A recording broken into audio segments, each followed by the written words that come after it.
একেবারে যদি সহজ করে বলি যে মানে একটা রাজনৈতিক দল যে এক এলাকা থেকে আরেক এলাকায় ভোট নিয়ে যাবে, শুধুমাত্র নির্বাচনকে টার্গেট করে তাদের আদর্শিক পরিবর্তন নিয়ে আসবে। 2 নম্বর বিষয় যেটা হলো, ধরেন আপনি তো অনেকদিন ধরে খুব অনেকদিন ধরেই টক শোতে কথা বলেন এবং আপনি একজন ফেমাস মানুষ এবং এই সরকারের পক্ষেও ভালো কথা বলেছেন, বিপক্ষেও বলেছেন। আমার প্রশ্ন হলো, একটা দলকে যেভাবে সরাসরি চাঁদাবাজ হিসেবে প্রতিষ্ঠিত করার চেষ্টা হচ্ছে, ধরেন আমি বারবারই যেটা বলি, বিভিন্ন শোতেই বলেছি যে মানে প্রেস ক্লাব থেকে শুরু করে মতিঝিল পর্যন্ত যদি সরকার কাউকে বসতেই না দেয়, কোনো দোকান বসতেই না দেয়, ফুটপাতে কাউকে বসতেই না দেয়, তাহলে তো ওখান থেকে চাঁদাবাজির প্রশ্ন আসে না। তো চাঁদাবাজি আসলে কার সমস্যা, সরকারের সমস্যা নাকি যে চাঁদা নেয় তার সমস্যা?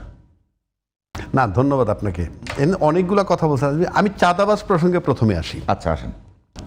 যদি আপনি আমার প্রশ্ন করেন, ভাই আপনার কাছে কেউ চাঁদা চাইছে? না, আমার কাছে চায় নাই। আমার কাছে কেউ চাঁদা চায়নি। আজিজ ভাই কাছে চাইতে পারে? না, আমার কাছে চায় নেই। তাহলে ঠিক আছে। আমি কি ব্যবসা করি নাকি? আমি কি দোকান বসাইছি হকার নাকি? আমার কাছে ঠিক আছে, আমি বলতেছি ওইভাবে যদি বলি, চাঁদা আমার কাছে কেউ চায় নাই। কিন্তু প্রশ্ন হচ্ছে যে চাঁদাবাজের অভিযোগ আছে। কি অভিযোগ? আজিজ ভাই আমার কাছে চাঁদা নেয়, আজিজ বলতেছে বিপু আমার কাছ থেকে চাঁদা নেয়, বিপু সাহেব বলতেছে রাজ্জাকি আমার কাছ থেকে চাঁদা নেয়। বিষয়গুলো এইরকম।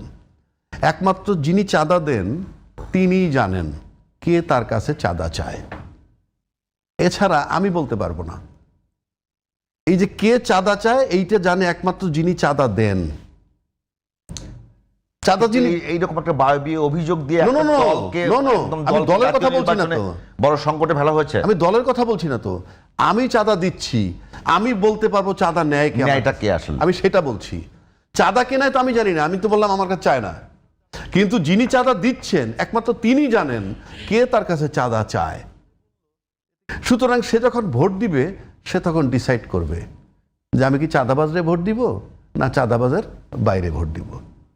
আমি কিন্তু জানি না কে চাঁদা নেয়, আমার অভিযোগও নাই, কারণ আমার কাছে কেউ চাঁদা চায় না। সুতরাং এটা ভোটার ডিসাইড করবে। ভোটার জানে যে তার কাছ থেকে চাঁদা কে নেয়, ব্যাস সে সিদ্ধান্ত নিবে। সুতরাং এটা তো কে চাঁদাবাজ কারে বললো এতে কিছু আসে যায় না, যদি আমি ভোটে বিশ্বাসী থাকি। না, কিন্তু এবার তো মনে হচ্ছে যে নির্বাচনের পুরো মানে ক্যাম্পেইন, মানে সব জনসভা থেকে সব জায়গায় একটা বড় ইস্যু হিসেবে দাঁড়িয়েছে চাঁদাবাজি। আমি তো ইস্যুটা ছোট দেখছি না, কিন্তু সেটা তো ভোটাররা ডিসাইড করবে। একমাত্র ভোটাররা জানে তার কাছ থেকে চাঁদা নেয় কে, আমি কেমনে বলবো? রাজ্জাকি ভাই একটু হেল্প করি। আমার বাসার সামনের দোকানগুলোতে চাঁদাবাজি হয়। যখন 5ই আগস্টের পরিবর্তন ঘটার পরে দেখা গেল এক পক্ষকে চাঁদা দেয়, মানে অর্থাৎ পক্ষ চেঞ্জ হয়ে গেল। পরে আবার এগ্রিমেন্ট করছে, আগের পক্ষের সাথে এগ্রিমেন্ট করছে নতুন পক্ষ যে দেখো পুলিশ আসলে আমরা মানে নতুন পক্ষ আর পুলিশ, যাই হোক, তার মানে সেটা তো আপনার কথায় চাঁদাবাজি হচ্ছে। একটা দলের একজন নেতা সে শুনছে এই চাঁদাবাজির কথা বললি, আমাকে জিজ্ঞেস করছে, ভাই আমি তো চাঁদা নেই যে কি করেন, কয় ওই আওয়ামী লীগের চলে যাওয়ার পরে অটোমেটিক ওরা এসে আমার কাছে চাঁদা দিচ্ছে। আমি ওইটাই বলতেছি, একমাত্র চাঁদা দাতা জানেন কে চাঁদা নেয়, এছাড়া কেউ জানে না। চাঁদা দাতা জানেন কে চাঁদা নেয়, সে কাকে দেয়, এবং ভোট দেওয়ার সময় সে সিদ্ধান্ত নিবে।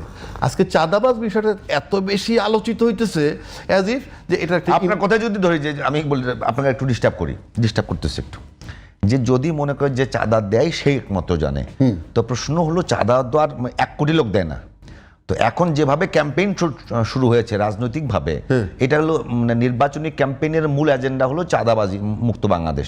সুতরাং আমি যদি 100 বার আপনাকে চরিত্রহীন বলে গালি দেই, তাহলে তো প্রতিষ্ঠিত হয়ে যাবে। না, সেটা তো ঠিক আছে, সেটা তো আপনি বলতেছেন 1 কোটি লোক, আপনার না 1 কোটি লোকে চাঁদা দেয় কিনা, আপনি বলছেন 1 কোটি লোক তার দেয় না। আপনি হয়তো আমি জানি না, কিন্তু আমি জরিপে পাইছি যে বাংলাদেশে 70 থেকে 80 লক্ষ স্পট আছে চাঁদার। হ্যাঁ, হলো, ঠিক আছে। 70 থেকে 80 লক্ষ স্পট যদি 70 লক্ষ স্পট থাকে, তাহলে তো 70 লক্ষ থেকে 1 কোটি লোকে চাঁদা দেয়, কোনো ইস্যু না। ওই 1 কোটি লোকে জানবে, আমরা বারবার বলছি যিনি চাঁদা দেন তিনি জানেন কে। এখন যদি 70 লক্ষ স্পট থাকে, তাহলে তো 70 লক্ষ থেকে 1 কোটি লোকে চাঁদা দেয়।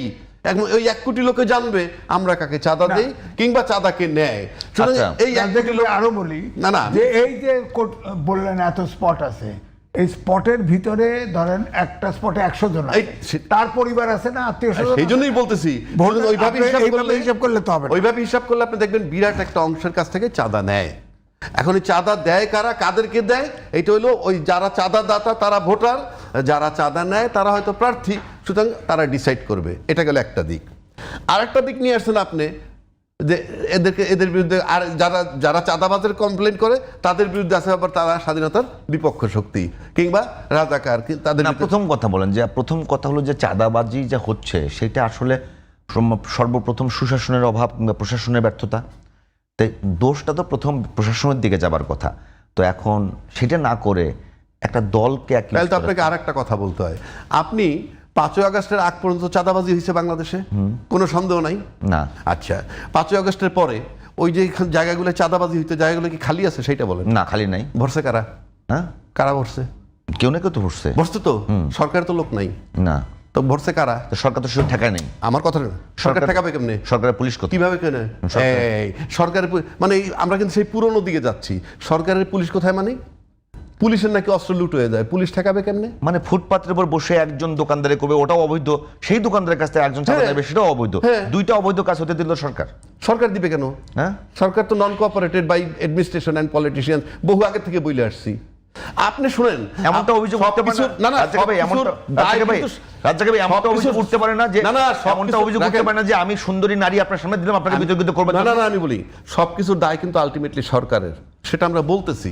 আপনি সরকারের দায় বইলা আপনি রিয়েলিটিতে যদি না থাকেন, আপনি দায় দিয়ে চলে যেতে পারবেন, দায় দিয়ে চলে যেতে পারবেন। যেমন এখন চাঁদাবাজি নিয়ে কথা উঠতেছে। ফর এক্সাম্পল, ক্ষমতায় কে যাবে? যেই যাক, XYZ, হয় আজিজ ভাই যাবে নয় আমি যাবো, হয় বিএনপি যাবে না জামাত যাবে। আমার অত দরকার নাই, আজিজ ভাই যাবে নয় আমি যাব। হ্যাঁ, আমরা দুইজনই কি বলিষ্ঠ কণ্ঠে বলছি আমরা ক্ষমতায় আসলে কোনো চাঁদাবাজি হবে না? আমি চ্যালেঞ্জ ছুড়ে দিলাম, কেউ তো বলে নাই। দুইজন বলছে, জামাত জোট বলছে, বিএনপি জোট বলছে। কোথায় বলছে যে আমরা ক্ষমতায় গেলে কোনো চাঁদাবাজি হবে না? এই সেন্টেন্সটা দেখেন। তারেক রহমান তার সমাবেশে বলছে যে চাঁদাবাজির বিরুদ্ধে ব্যবস্থা নেব আমরা। কি বলছে বলেন? চাঁদাবাজি হবে না, বন্ধ করব। এক জিনিস তারেক রহমান সাহেব কি বলছে আমি দেখছি, উনি ওনার মধ্যে আপনি দৃঢ়তা পান নাই। না, ওনাকে প্রশ্ন করছিল রেডিসন ব্লুতে একজনে, যে আমরা যারা ব্যবসা বাণিজ্য করি, দোকানপাট করি, আমরা নতুন বাড়ি করতে গেলে চাঁদাবাজির মোকাবেলা সামনে পড়ি, চাঁদা দিতে হয়। আপনারা ক্ষমতায় আসলে এই চাঁদাবাজি বন্ধ হবে কিনা?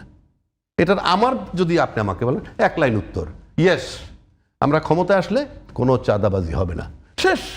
কিন্তু কি বলছেন উনি? দুর্নীতি, চাঁদাবাজি একটা বিশাল ব্যাপার এবং এইটাকে দূর করা দরকার এবং সরকার থেকে বার্তা যাবে এবং সরকার থেকে বার্তা গেলেই 20-30% দুর্নীতি সাথে সাথে কমে যাবে।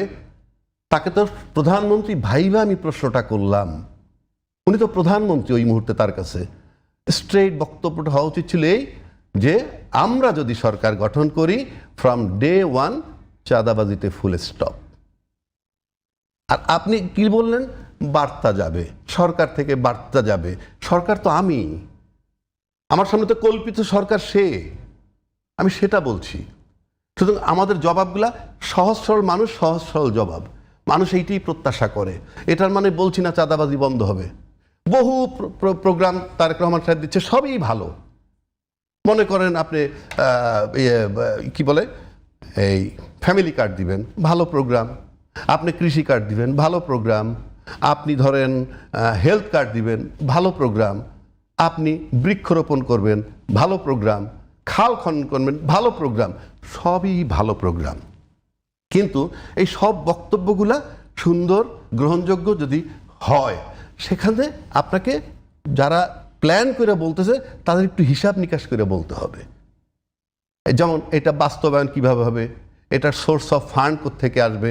আপনি যদি বলেন আমি বলে দিলাম হবে, আপনি তো নিশ্চিত করতে হবে। সে ফর এক্সাম্পল ফ্যামিলি কার্ড, ভালো উদ্যোগ, আমি বারবার বলতেছি ভালো উদ্যোগ। আপনি 4 কোটি পরিবার যদি প্রতি মাসে 2,500 টাকা করে ইকুইভ্যালেন্ট খাবার পায় অথবা টাকা পায়, এটা ভালো না? কিন্তু প্রশ্ন হচ্ছে তার সাথে তো একটা হিসাব করতে হবে কত হাজার কোটি টাকা মাসে লাগে। মাসে লাগলে কোত্থেকে আসবে, সেটা যদি ভায়াবল না হয় তাহলে তো আমি সন্দেহে পড়ে যাব। কেননা আপনি সেটা ধরুন কি রাজস্ব বাড়িয়ে দিবেন ব্যবসায়ীদের, কিংবা ভ্যাট বাড়িয়ে দিবেন, সেটা বাড়াই দিলে ব্যবসায়ীরা কিভাবে নিবে, সবটার পার্শ্ব প্রতিক্রিয়া কী হতে পারে। সুতরাং যারা তাকে বলতেছে, তারেক রহমান সাহেব আমি কোনো দোষ দিব না, বিকজ ওনার একটু উনি দেশ চালাবেন এইটুক মাথায় উনি সব কিছু বিষয় রাখতে পারবেন না। কিন্তু যারা বলেন তারা তো একটা সাথে ক্যালকুলেশন দিবেন, সেই ক্যালকুলেশনটা কি আদৌ তারা থ্রো করতেছেন ওনার কাছে? আপনি 50 কোটি গাছ লাগাবেন, আপনি বৃক্ষরোপণ স্বাস্থ্যের জন্য ভালো, রাষ্ট্রের জন্য ভালো, দেশের জন্য ভালো, কোনো সন্দেহ নাই। কিন্তু এই যে গাছগুলো লাগাবেন, কোথায়, পরিকল্পনা কি, কিভাবে লাগাবেন, বাজেট কত, কথার কথা বলছি, এটা তো সাথে আসতে হবে। কিন্তু ওনাকে যারা দিয়ে দিচ্ছে উনি হয়তো বলে দিচ্ছেন, কিন্তু চিন্তা করে তো বলতে হবে। সেই জন্য আমি বললাম